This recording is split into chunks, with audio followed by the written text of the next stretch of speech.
అందరికీ శుభోదయం. ఈరోజు మనం శతక పద్యాల గురించి తెలుసుకుందాం. అసలు శతక పద్యాలు ఎందుకు నేర్చుకోవాలి అనేది మనం ఈరోజు తెలుసుకుందాం. ప్రస్తుత సమాజంలోని విద్యార్థులు ఎలా ఉన్నారంటే తల్లిదండ్రుల పట్ల, గురువుల పట్ల గౌరవం లేకుండా బాధ్యతారాహిత్యంగా ఉంటున్నారనమాట. అలాంటి వాళ్ళకి ఈ శతక పద్యాలు అనేవి ఎంతో ఉపయోగపడతాయి. అయితే ఏ విద్యార్థి అయినా భవిష్యత్తులో ఉన్నత స్థానానికి వెళ్ళాలి అంటే ఖచ్చితంగా తల్లిదండ్రుల్ని, గురువుల్ని గౌరవిస్తేనే తను అనుకున్న లక్ష్యాన్ని సాధిస్తాడు. అయితే ఈ శతక పద్యాలు మనం ఎందుకు నేర్చుకోవాలి? సమాజంలోని నైతిక విలువలు అంటే మోరల్ వాల్యూస్, మనకి ఎలా బతకాలి, ఎలా బతకూడదు, ఎవరిని నమ్మాలి, ఎవరిని నమ్మకూడదు, అవన్నీ కూడా ఈ శతక పద్యాల్లో మనం తెలుసుకోవచ్చు. అసలు ఆ శతకం అంటే ఏంటి? శతకం అంటే 100 పద్యాల రచన మనం శతకం అంటారు. అలాగే ఈ శతక పద్యాలైనా లేదా సుభాషితాలు అన్నా, పద్య పరిమళాలు అన్నా, హితోక్తులు అన్నా, ఇవన్నీ కూడా ఈ పద్యాలు ఏదో ఒక నీతిని మనకి తెలియజేస్తూనే ఉంటాయి. ఆ నీతిని మనం మన దైనందిన జీవితంలోని దాన్ని పాటిస్తూ మనం అనుకున్న లక్ష్యాన్ని సాధించవచ్చు అన్నమాట. ఈరోజు మనం రాళ్లపల్లి అనంతకృష్ణ శర్మ గారు రాసిన హితోక్తుల్లోని ఒక పద్యాన్ని గురించి మనం తెలుసుకుందాం.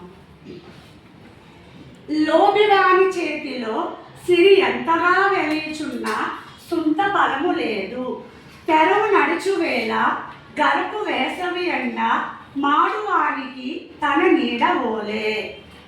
లోబివాని చేతిలో సిరి ఎంతగా, లోబి అంటే పిసినారి అన్నమాట.